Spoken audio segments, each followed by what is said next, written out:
ሰላሙ አለይኩም ወራህመቱላሂ ወበረካቱሁ። ረመዳን ሙባረክ። ውዴት ተከታታዮቼ እንዴት ናችሁልኝ? በመጀመሪያ ቀን ረመዳን ከኛ ጋር እንዲህ ይመስላል። አልሐምዱሊላህ ረብል ዓለሚን። ሁለተኛ ዓመት በሀገሬ በጎጆ ረመዳን ለመጾም በቅቻለሁ። እናንተ እነዚህ አላህ ያብቃችሁ። የመጀመሪያው ፍጥራችን ቀለል አድርገን ይሄን ይመስላል ማለት ነው። ያው ከተራዊ በኋላ ነው ብዙ የሚበላው። ተራዊ ላይ እንዳይከብድን ቀለል አድርገን ነው የምናቀርበው።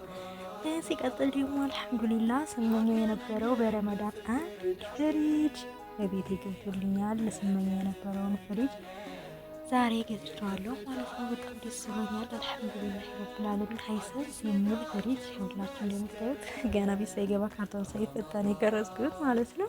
እናንተንም ለዚህ ቀን ያብቃችሁ፣ አብሽሩልኝ። ሲቀጥል ደግሞ የአንድ እናታችንን ቤት እንዴት አድርገን በሚያምር ረከቦት ፏ አድርገንላታል ማለት ነው። እስኪውት እንዴት እንደሚያምር ይሄን ረከቦት። እናንተም ቤተሰብ ሰርፕራይዝ ማድረግ የምትፈልጉ ካላችሁ ቁጥሬን አስቀምጣለሁኝ እና ይሄ ረከቦት ያው ስኒው ማች ያደርጋል ብዬ እኔ ነኝ የመረኩት ማለት ነው። ከረከቦት ጋር ማች ያደርጋል ብዬ ስኒው መርጬው ነው ማች ነው ያደረገው እንዳልኩትም። በጣም ነው የወደደችው እሷ ራሱ ወላሂ በጣም ነው የሚያምረው። እስኪውት እንዴት እንደሚያምር እና ለረመዳናቸው እንደዚህ ፏ አድርገናቸዋል ማለት ነው ውዶቼ። ፍሪጅንም ያው እንዳያችሁት ነው። አልሐምዱሊላ ኢትዮጵያ ላይ ከሚያስፈልግ ዋና እቃ ፍሪጅ ነው። በጣም ፍሪጅ በጣም ነው የሚያስፈልገው። አስቤዛ ይቆጥብላችኋል ፍሪጅ፣ በቃ ብዙ ነገር ማለት ነው። ወይ የሆነ ነገር እንኳን ጎረቤት አስቀምጡልኝ ማለት በጣም ነው የሚደብረው። ያው ግዴታ ፍሪጅ የምታስቀምጡበት ነገር ይኖራል ማለት ነው።